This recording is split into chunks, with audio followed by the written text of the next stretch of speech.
Hello everyone, good morning to all of you and welcome back to my YouTube channel Cine TV Odisha। आज आम ये video discussion करबा किछि important pedagogy question जहाँकि आपण मानकर एसएसपी टीजीटी एग्जाम पाई most important रहिबो। ये होची पेडागोजी मॉक टेस्ट नंबर 5। एथरे आम डिस्कसन करबा टोटल 40 क्वेश्चन डिस्कसन करबा। आपण माने आउट ऑफ 40 केते स्कोर रखुचंती कमेंट बॉक्स रे निहाती भाबे जणाई पारिबे। तो फ्रेंड्स ए वीडियोटी आपनकर upcoming OTT LTR OAVS BEd and सीटेड एग्जाम पाई इंपोर्टेंट रहिबो। तो स्टार्ट करबा प्रथम क्वेश्चन सहित। फर्स्ट क्वेश्चन रही आपण पाई the force which works from inside the individual or requires no external stimulus is called as। से कहूँ जे गोटे फोर्स जहाँकि आमर इनसाइड रु आसुची आमर अंतरात्मा किछि बल मिलुछि काम करिया पई एवं बाहर कौन भी आमको स्टिमुलस मिले बाहर किए भी आमको मोटिवेट करू नाही सेटा को टाइप रो मोटिवेशन बोली से पचारि जदि आमर इनसाइड माने अंतरात्मार जदि किछि आपण मानकर स्वतः आमर अंतरात्मार किछि जदि आमर आमको बल मिलुछि किछि काम करिया पई ताहाले सेटा कहूछि आमर कोन हबो ना इंट्रिंसिक मोटिवेशन हबो। बाह्य कौन भी बाहर किसी स्टिमुलस मिलूनी बाहर किसी अभिप्रेरणा मिलूनी सेटा कहुए इंट्रिंसिक मोटिवेशन। इंट्रिंसिक मोटिवेशन बोली कह जाए एटा इनसाइड देछि माने निज भितर ही किछि माने निजे निजे ही किछि करिया पे इंटरेस्टिंग अछंती निजे निजे मोटिवेट होचंती सेटा होछि intrinsic motivation. Option number A होछि correct answer intrinsic motivation. Next question रहिछि in the USA the most widely used format on standardized test is। तो से कहूँ यूएसए रे आमर जो स्टैंडर्डाइज टेस्ट करा जाउची से मोस्टली को फॉर्मेट को यूज कर पचारि यूएसए रे स्टैंडर्डाइज टेस्ट पाई मोस्टली को फॉर्मेट रे आमर टेस्ट करा जाउची से पचारि मैचिंग लिस्ट ना शॉर्ट आंसर ना एसे टाइप ना मल्टीपल चॉइस क्वेश्चन। तो यूएसए रे मोस्टली स्टैंडर्डाइज टेस्ट पे कौन करा जाए ना मल्टीपल चॉइस क्वेश्चन आमर टेस्ट करा जाए। तो ऑप्शन नंबर डी होची correct answer MCQ type. Next question रही generally the summative evaluation is. तो आमर समेटिव इवैल्यूएशन साधारणतः को भलिया ऑनगोइंग ना कंटिन्यूअस ना सर्टिफाइड जजमेंट ना डायग्नोस्टिक। तो देखो डायग्नोस्टिक तो आमर एटा तो समेटिव इवैल्यूएशन नुह आउ कंटिन्यूअस आमर सीसीटा ऑनगोइंग होचा आमर फॉर्मेटिवटा। तो बाकी रहा option number C certifying judgement. तो आमर समेटिव इवैल्यूएशन साधारणतः सर्टिफाइंग जजमेंट आउ आमर समेटिव इवैल्यूएशन पर आमको सर्टिफिकेट प्रदान करा जाउछि एटा एंड वर्ष एंड रे बा ईयर एंड रे बा एकेडमिक एंड रे हुए। तो ऑप्शन नंबर सी हेबो correct answer certifying judgement. Next रही according to Vygotsky children learn. से कहूँ वाइगोट्स्की लेव वाइगोट्स्की अनुजाई पिला माने केमती शिखती बाय मेचुरेशन परिपक्वता द्वारा ना व्हेन इनफोर्समेंट इज ऑफर्ड जेते बेले किछि पुनर्बलन तांको मिले बाय इमिटेशन से माने इमिटेशन करिकी अनुकरण करिकी ना by interacting with adults and peers बा से माने सांग साथी बा तांकर सहपाठी बा तांकर सेम बयसर पिला मानकर परस्पर इंटरेक्शन द्वारा से पचारि। तो वाइगोट्स्की अनुजाई पिला माने शिखती केमती ना by interacting by interaction with adults and peers तार क्लासमेट पिला सहित मिसिकी एवं ताकर सेम समय अडल्ट पिला मान सहित मिसिकी परस्पर इंटरेक्शन करिकी माने से परस्पर कोलाबोरेशन इंटरेक्शन हेकी से माने शिखि पारंती बोली कहिछि। एटा वाइगोट्स्की मत ऑप्शन नंबर डी हबो करेक्ट आंसर। नेक्स्ट रही according to Vygotsky learning cannot be separated from. से को वाइगोट्स्की अनुजाई लर्निंगटा केबे भी कहाठारु सेपरेट हो पारिबो नाही से पचारि its social context perception and attention process ना रिइंफोर्समेंट ना a measurable change in behaviour. तो वाइगोट्स्की अनुजाई learning cannot be separated from its social context तार सोशल कॉन्टेक्स्ट रु केबे भी शिक्षाटा अलग हो पारिबो नाही। ऑप्शन नंबर ए होची करेक्ट आंसर। नेक्स्ट क्वेश्चन रही according to the NCF 2005 learning is dash and dash in its character. से कौची आमर नेशनल करिकुलम फ्रेमवर्क 2005 अनुजाई शिक्षणर कैरेक्टरटा केमती से पचारि एनसीएफ 2005 अनुजाई learning is a active and social in its character. तार कैरेक्टर हिसाब से से एक्टिव अटे एंड सोशल अटे। ऑप्शन नंबर ए हो करेक्ट आंसर। नेक्स्ट क्वेश्चन रही who was the father of social constructivism. Social constructivism रो जनक किए और नोवाक, वाइगोट्स्की, पियाजेट ना ग्लासर फ्लैट। तो सोशल कंस्ट्रक्टिविज्म रो फादर होचंती Lev Vygotsky. Option number second होच correct answer Lev Vygotsky. Next रही which of the following is one of the alternatives to rote learning. Rote learning रो alternative या भितर कोटा रोट लर्निंग रो अल्टरनेटिव या भितर कोटा से पचारि सालो learning, repetitive learning, passive learning ना एसोसिएटिव लर्निंग। तो रोट लर्निंग रो अल्टरनेटिव होची एसोसिएट लर्निंग बा एक्टिव लर्निंग। तो एडी एसोसिएटिव लर्निंग देछि तो ऑप्शन नंबर डी हेजिबो correct answer associative learning. Rote learning टा होची रोट लर्निंग रो अल्टरनेटिव होची एक्टिव लर्निंग। रोट लर्निंग रो एसोसिएट एक्टिव पैसिव के हबनी कि रिपीटेटिव नुह कि सालो नुह। तो रोट लर्निंग रो अल्टरनेटिव पचारि तो अल्टरनेटिव होची एसोसिएट लर्निंग बा एक्टिव लर्निंग। तो ऑप्शन नंबर डी होची correct answer associative learning. Next question रही the most appropriate purpose of learning is. शिक्षण मोस्ट अप्रोप्रिएट उद्देश्य कौन माने अत्यावश्यक उद्देश्य कौन। तो ये आम चार ऑप्शन देछि inculcation of knowledge, modification of behaviour, personal adjustment, acquisition of skills. तो लर्निंग रो मोस्ट अप्रोप्रिएट पर्पज होछि कौन ना मॉडिफिकेशन ऑफ बिहेवियर आमर व्यवहार परिवर्तन आनिबा होछि शिक्षणर सबठारु बड़ उद्देश्य। ऑप्शन नंबर सेकंड होछि correct answer modification of behaviour. Next रही Mita wants to know whether she will perform well in a particular job और not. Which of the following tool will predict this. तो ये प्रेडिक्शन उपरे पचारि आकलन predict मान भविष्य को पूर्वानुमान पचारि। तो प्रेडिक्ट वर्डटा देखिले माने कौन हम एटा होछि एप्टीट्यूड टेस्ट। एप्टीट्यूड टेस्ट रे हमरो प्रेडिक्शन करा जाए। तो ऑप्शन नंबर सी होज correct answer aptitude. Next question रही law of readiness of Thorndike is also known as. Thorndike E L Thorndike को लॉ ऑफ रेडीनेस को आउ कौन कह जाए। लॉ ऑफ रेडीनेस रो अन्य ना कौन से पचारि law of motivation, law of exercise, law of the use, law of disuse. तो Thorndike law of readiness is also known as law of exercise. Law of exercise बोली कह जाए। ऑप्शन नंबर बी हम correct answer law of exercise. Next रही which process is the motivation. Motivation टा कौ type रो प्रक्रिया अटे प्रोसेस अटे मेंटल ना फिजिकल ना इमोशनल ना सोशल। तो मोटिवेशन टा होची कोन ना गोटे मेंटल प्रोसेस। को प्रोसेस ना गोटे मेंटल प्रोसेस। नेक्स्ट रही which of the following is not a characteristic of learning activity. तो लर्निंग एक्टिविटी रो कैरेक्टर कोटा गोटे नुहे से पचारि joyful, demonstration by teacher, challenging, opportunity for multiple skill development. तो देखो लर्निंग एक्टिविटीर लक्षण कोटा नुहे से पचारि। तो लर्निंग एक्टिविटी आमर तार कैरेक्टर कौन लर्निंगटा कौ भाया उचित ना जॉयफुल आनंदपूर्ण होगा उचित। जिते आम शिखुंट आम हस खुशी आनंद शिखिले आम कौन ना सी एक्टिव रहा आम से किसी शिखिपर। आउ चैलेंजिंग आह्वानमूलक होगा उचित।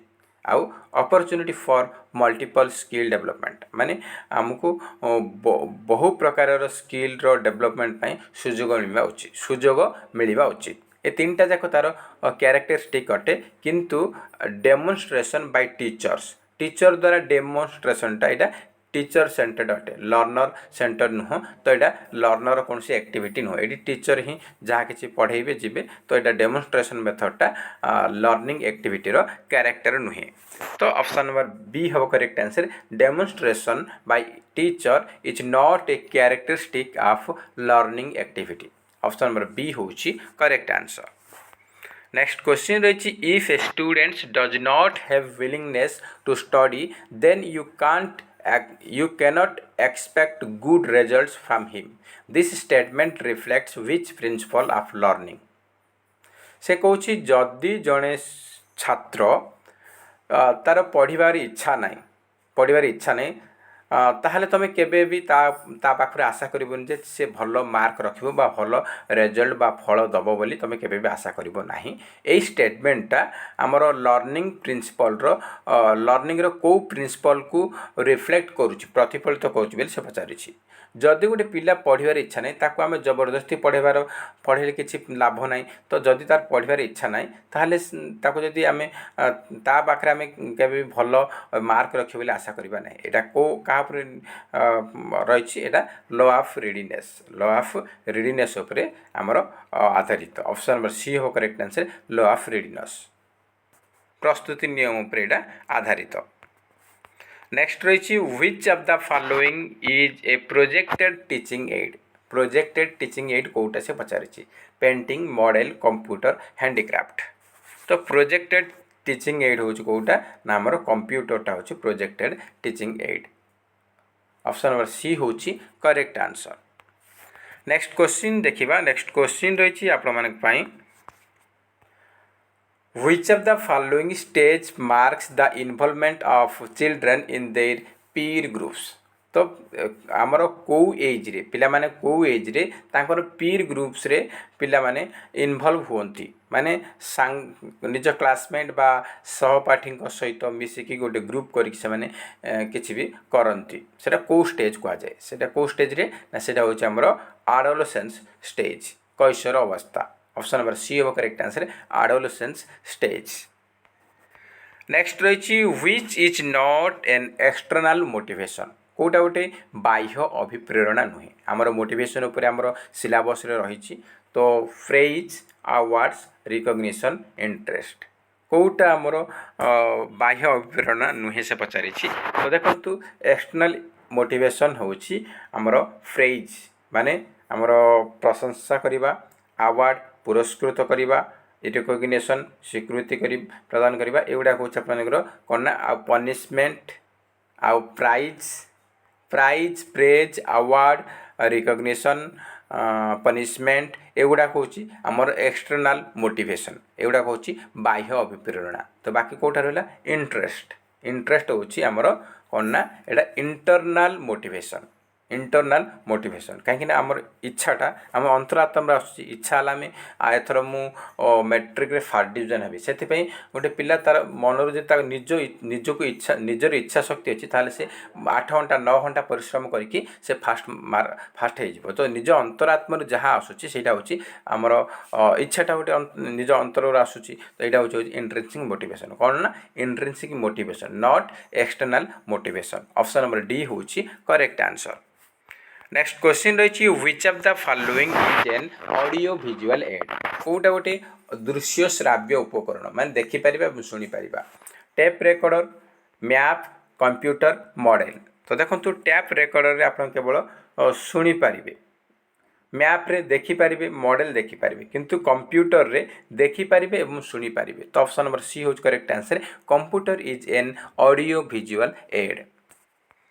नेक्स्ट क्वेश्चन रही which constructivism depends upon 3 major concept such as reality knowledge and learning से कहूँ कौ कंस्ट्रक्टिविज्मटा आमर डिपेंड करुँमर 3टा major concept reality knowledge and learning तो यहाँ कौ प्रकार कंस्ट्रक्टिविज्म यहाँ कहुए radical constructivism option number A हूँ करेक्ट आंसर। नेक्स्ट रही द आइडियल टीचर गोटे आदर्श शिक्षक क्या कहीपर टीचर द होल करिकुलम जे कि सब आम सब करिकुलम को कंप्लीट करुच्ची ना help his students in learning ना शिक्षण रे जे पिला मानकु साहाय्य करुच्ची ना is a friend philosopher and guide ना जड़े सांग दार्शनिक एवं तार मार्गदर्शक रूपे काम करे ना मेंटेन्स गुड डिसिप्लिन जे कि ना जे स्कूल रे पिला मानकु भल डिसिप्लिन मेंटेन करि पारुछि। आदर्श शिक्षक बा आइडियल टीचर क्या कहुए ना जी जड़े स्टूडेंट रो फ्रेंड भाया काम करिवो माने सांग भाया ट्रीट करिवो ताकू तार फिलोसोफर बनी पारिबो तार दार्शनिक बनी पारिबो आगो कौन केमती करिवो ताकू आमे किछि आइडिया देबा आ एवं ता गाइड केमती कले से भल पढ़ी पारिबो केमती कले तार तार लाइफटा भल हबो भल मनीष गढ़ी पारिबो से सेमती ताकू गाइड करबा केमती कले से भल करि पारिबो गाइड करबा बा मार्गदर्शक करबा। तो ऑप्शन नंबर सी होज correct answer is a friend philosopher and guide. Next रही the intellectual skills are reflected by. तो इंटेलेक्चुअल स्किल गुड़ाक रिफ्लेक्ट होची कोउथरे कॉग्निटिव डेवलपमेंट ना साइकोमोटर ना affective none of this. Intellectual skills are reflected by cognitive development कौन ना cognitive development sorry cognitive domain option number A हम correct answer cognitive domain. Next question रही what are the tools used by teacher to help learners to learn a concept easily. से कहूँ जे शिक्षक कौ प्रकार tool द्वारा शिक्षार्थी मानकर कॉन्सेप्ट को बुझीबारे सहज करि पारिबे। तो कहा द्वारा ना हमर TLM माध्यम रे TLM माने टीचिंग लर्निंग मटेरियल बा TLM माध्यम रे पिला मानकु कॉन्सेप्ट बुझाइबारे सहज हेई पारिबो शिक्षक मानकु। ऑप्शन नंबर बी होज correct answer teaching learning material. Next question रही which characteristic best describes the activity based approach. तो एक्टिविटी बेस्ड अप्रोच को बेस्ट डिस्क्राइब करछि को कैरेक्टरटा एक्टिविटी बेस्ड अप्रोच रे passive listening rote memorization active participation ना exam oriented. तो activity based अप्रोचटा सब पिला माने एक्टिव रहिबे तो एक्टिव पार्टिसिपेशन हबो ऑप्शन नंबर 3 होची करेक्ट आंसर। नेक्स्ट क्वेश्चन रही ए major characteristic of learner centric approach of teaching is that. से कहूँ लर्नर सेंट्रिक अप्रोच बा शिक्षार्थी केन्द्रिक शिक्षादान प्रणाली रे गोटे बड़ लक्षण कौन ए मेजर कैरेक्टरिस्टिक बड़ लक्षण कौन से पचारि participation of learners is not a concern teacher is considered as a main source of knowledge major emphasis is on complete syllabus completion syllabus learners are free to construct their knowledge। तो देखो learner centric approach रो main बा major characteristic होची learners are free and construct their own knowledge.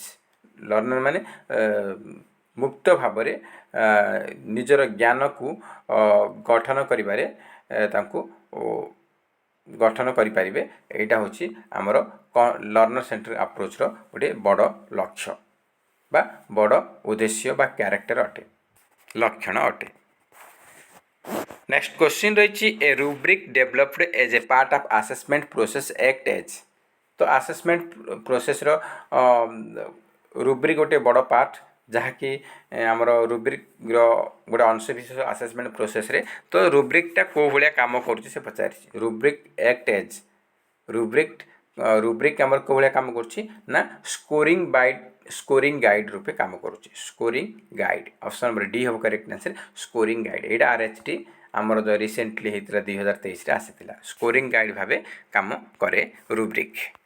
Next रही which of the following is not the purpose of formative assessment. Formative assessment रो उद्देश्य कोटा नुहे to motivate learners to work harder to monitors leaders learners ongoing progress in learning to provide feedback for improvement of teaching to prepare an end term report card of learning. तो देखो formative असेसमेंटा पिला मानकु बा पिला मानकु hard work करिया पई motivate करूछि एटा ठीक अछि ପିଲାମାନଙ୍କର ଅନଗୋଇଂ ପ୍ରୋସେସ୍ को लर्निंग ଅନଗୋଇଂ प्रोसेस को मॉनिटर करुच्ची एटा भी आमर फॉर्मेटिव असेसमेंट होउची फीडबैक मध्य दउची तो to provide feedback for improvement teaching improvement में फीडबैक मध्य दउची फॉर्मेटिव असेसमेंट रे फीडबैक मिलूची आ ऑनगोइंग माने ड्यूरिंग टीचिंग टाइम रे हमर तार टीचिंग टाइम रे तार असेसमेंट करा जाउची बा इवैल्यूएशन करा जाउची आ ऑनगोइंग प्रोसेस को मॉनिटर करा जाउची आ हार्ड वर्क करिया पई मोटिवेशन मध्य मिलूची किंतु एंड टर्म कथा आसला माने summative assessment and term mid term आसला माने से गुडाक समेटिव असेसमेंट रे हुए नॉट फॉर्मेटिव तो कोटा तार उद्देश्य नुहे ना to prepare an end term report card of learning option number D होची हमर करेक्ट आंसर नेक्स्ट क्वेश्चन रही which of the following is a disadvantage of lecture method of teaching से कौन टीचिंग रो जो हमर लेक्चर मेथड रे teaching रो लेक्चर मेथड रो डिसएडवांटेज कौन कोटा गोटे एडवांटेज नुह बेनिफिट नुहे से पचारे teacher can address large group of learners at the same time it is economical in term of main money and material it covers may be further improved by using microphone. It is one-way communication which does not activate learners. कोटा disadvantage अटे तो teaching आमर जो teaching रे lecture method द्वारा कौन होची ना गोटे समय रे बहुत गुड़ा पिला को शिक्षा दिया जाई पारुछि एटा ठीक अछि एटा तो आमर लेक्चर मेथड रे गोटे सार के 50-100 पिला बसिले गोटे सार के समस्त पढ़ेले चलले एटा भी आमर हेई पारुछि तो it is economical term main money and material तापरे it is covers may be further improvement of using microphone एगुड़ा को तार एडवांटेज अटे से पचार डिसएडवांटेज कोटा अटे तो ये ऑप्शन नंबर डी हो correct answer it is one way communication which does not activate learner यहाँ हूँ गोटे वन वे कम्युनिकेशन ये पिला माने केबे एक्टिवेट रुहंती ना कहीं लेक्चर मेथड रे लेक्चर आसबे किसी लेक्चर देबे से किसी कहबे आम खाली पिला माने पेसिव हेकि सुनिबे एठी पिलामानर कौन काम ना पिला पेसिव हेकि शुणबे लेक्चर मेथड रे लेक्चर आईकि से तांकर जहाँ किसी lesson plan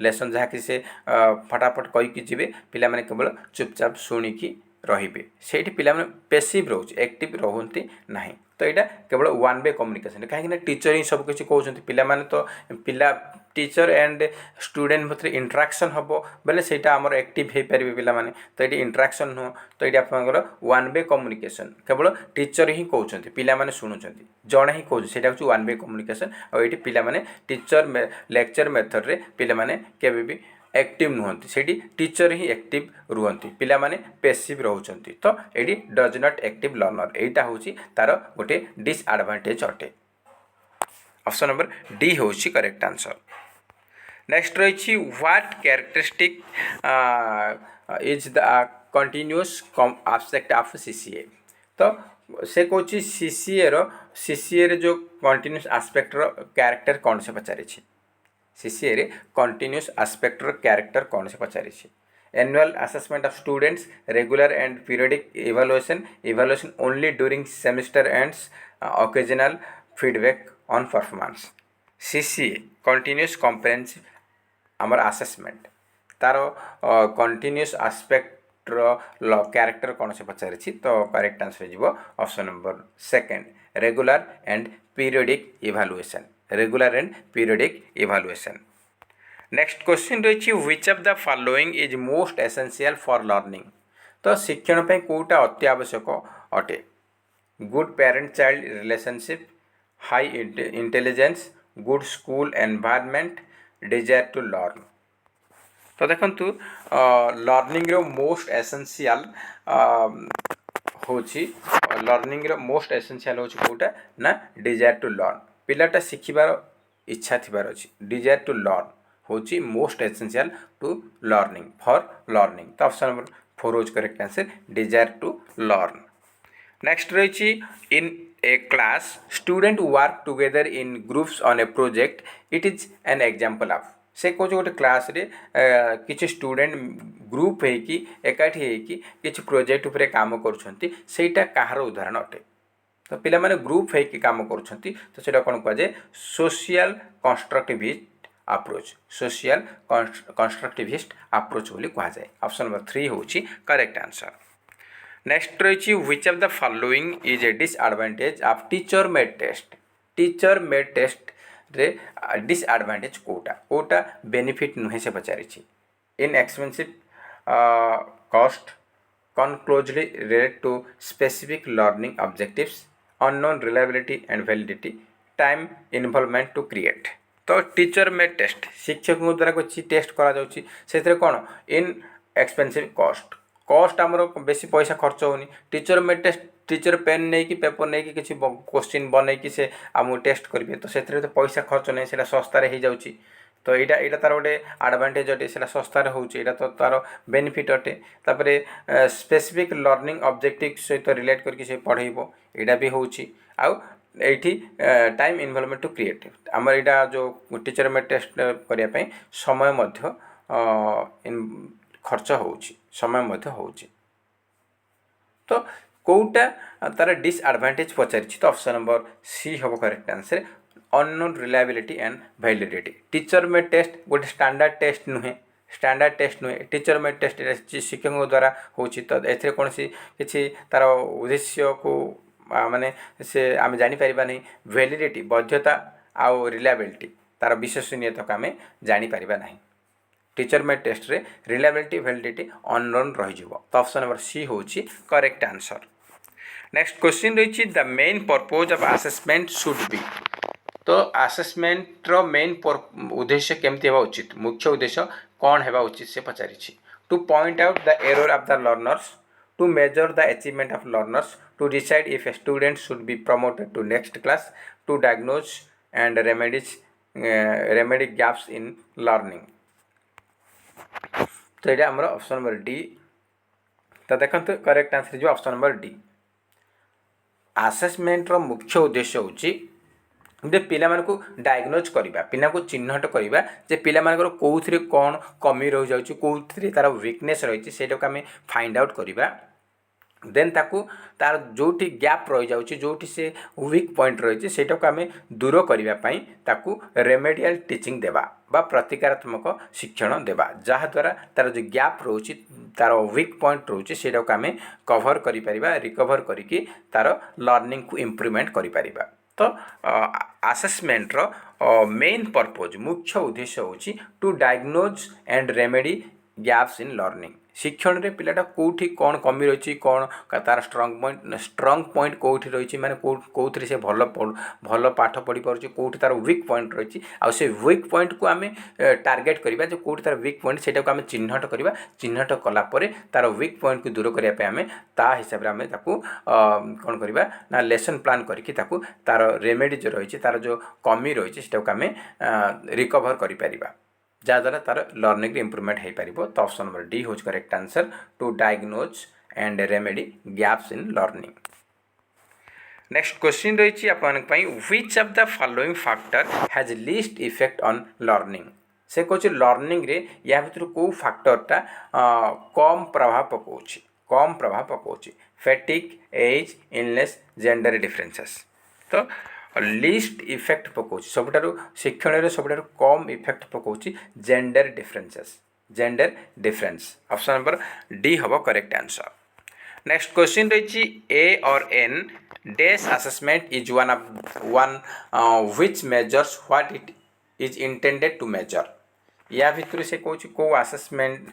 A or an dash assessment one which measures what it is intend to measure से कौन या भितर कौटा कौन कहुए आसेसमेंट कौन बोली कहुए से पचारि जे गोटे परीक्षण आम गोटे जिनस को गोटे जो आम गोटे जिनस गोटे टेस्ट को जो उद्देश्य परिमाप करने आम बनई जदि से उद्देश्य को फुलफिल करुच्ची से उद्देश्य से परिमाप कर आसेसमेंट कौन कहवा वैलिड कहबा ना रिलायबल कहबा ना इनवैलिड कहबा अनरिलायबल कहबा जदि आम गोटे टेस्ट करिसेंती से टेस्टटा जो उद्देश्य आम बनई से उद्देश्य को परिमाप करुच्ची बा फुलफिल करुच्ची ताहले ताकू आसेसमेंट कौन कहबा ना से आसेसमेंटा वैलिड बोली कहबा कौन कहिबा ना से आसेसमेंट गोटे भैलिड आसेसमेंट बा सेटा से आसेसमेंटर भैलिडिटी रही बोली आम कहीपर कहीं आम जो उद्देश्य बनई से उद्देश्य को से परिमाप करें सेटा आसेसमेंटर भैलिड बोली कहबा बा भैलिडिटी बोली कहबा। तो ऑप्शन नंबर ए हूँ correct answer valid. Next question रही which among the following influences learning या भितर कौटा आमर लर्निंग को इन्फ्लुएंस करुच्ची से पचारि feedback meaningfulness whole and part learning ना ऑल ऑफ द अबव। तो लर्निंग को इन्फ्लुएंस करुच्ची प्रभावित करुच्ची कौन आम फीडबैक द्वारा लर्निंग आम इन्फ्लुएंस होउची फीडबैक माध्यम आम जापर कौटी कौन तार कमी रही कौन ना तार जो प्रतिक्रिया माध्यम आम लर्निंग आमर प्रभावित होउची मीनिंगफुलनेस आमर अर्थपूर्ण होगा उचित यहाँ इन्फ्लुएंस करुच्ची होल एंड पार्ट लर्निंग यहाँ इन्फ्लुएंस करुच्ची शिक्षण को। तो ऑप्शन नंबर डी हो all of the above all of the above. Next question रही learning disabilities may occurs due to all of the following factor तो से कौन क्या छाड़ी कि आमर लर्निंग डिजेबिलिटीटा आमर हुए से पचारि learning may occurs due all of the following क्या छाड़ी कौ फैक्टर छाड़ी बाकी सब द्वारा आमर लर्निंग डिजेबिलिटी सहित संपर्कित अटे। Cultural factor cerebral dysfunction emotional disturbance behavioural disturbance. तो आमर लर्निंग डिजेबिलिटी आमर सेरेब्रल डिसफंक्शन जो हुए इमोशनल डिस्टर्बेंस आ बिहेवियरल डिस्टर्बेंस किंतु कल्चरल फैक्टर नुहे कल्चरल फैक्टर्सटा नुहे लर्निंग डिजेबिलिटी सहित तार सहित किसी भी रिलेट नुहे। ऑप्शन नंबर ए हूँ correct answer cultural factors. Next question रही the principal historical figure behind socio cultural psychology is the principal historical figure behind socio-cultural psychology socio-cultural बा social interaction language private speech ये सब word आसला माने कौन हम ना लेव वाइगोट्स्की हम correct answer Lev वाइगोट्स्की socio cultural आमर किए ना लेव वाइगोट्स्की ता सहित संपर्कित बा एसोसिएटेड अटंती। ऑप्शन नंबर ए हूँ correct answer Lev Vygotsky. Next question रही which is not a characteristic of constructivist teaching strategy constructivist teaching strategy कौटा गोटे लक्षण नुहे बोली से पचारि active involvement of learner autocratic environment interaction among activities individual working style. तो कौटा कैरेक्टर नुहे तो देखंतु कंस्ट्रक्टिविस्ट टीचिंग स्ट्रैटेजी रे पिला माने एक्टिव है कि से किसी काम करती यहाँ तो तार कैरेक्टर अटे आउ इंटरैक्शन एवं एक्टिविटीज काम कला बेले पिला माने परस्पर मध्य इंटरैक्शन हुए से माने परस्पर मध्य कथबार्ता करके कौटा केमती हम से माने निज निज भितर इंटरैक्शन करके करती इंडिविजुअल वर्किंग स्टाइल समस्त वर्किंग स्टाइल रोची। तो ये तीन टा देख तार कैरेक्टर अटे किंतु ऑटोक्रेटिक एनवायरनमेंट केबे भी नुह कंस्ट्रक्टिविस्ट टीचिंग रे डेमोक्रेटिक रहे पिलामानकर से स्वाधीनता रहे सेठी समस्त मतामत बा ओपिनियन को सेमाने स्वागत करती किंतु ऑटोक्रेटिक होची एकछत्रवादी जणा ही कहबो सीए जहाँ कहला सेटा ही हम एटा केबे भी कंस्ट्रक्टिविस्ट टीचिंग स्ट्रैटेजी रो कैरेक्टर नुहे ऑटोक्रेटिक केबे भी नुहे डेमोक्रेटिक अटे ये ऑटोक्रेटिक आमर तार कैरेक्टर केबे भी हम नहीं। ऑप्शन नंबर बी हो correct answer autocratic environment is not a characteristic of constructivist teaching strategies. तो फ्रेंड्स ये थिला आप माने टोटल 40 क्वेश्चन हम डिस्कसन कले आप आउट ऑफ 40 केते स्कोर रखिछंती कमेंट बॉक्स रे निहाती भाबे जणैबे जदि वीडियो भल लागुची ताल निहाती गोटे लाइक करिवे ता सहित अधिक अधिक मात्रा रे कृपया सांग साथी मानकु निहाती भाबे शेयर करिवे आ जो माने हम चैनल रे नुआ अछंती चैनल को सब्सक्राइब करंतु एवं ता पाखरे थिबा ऑल बेल आइकन को क्लिक करंतु जहा द्वारा आप माने समस्त वीडियो रो नोटिफिकेशन पाई परिवे। तो फ्रेंड्स जय हिंद जय जगन्नाथ।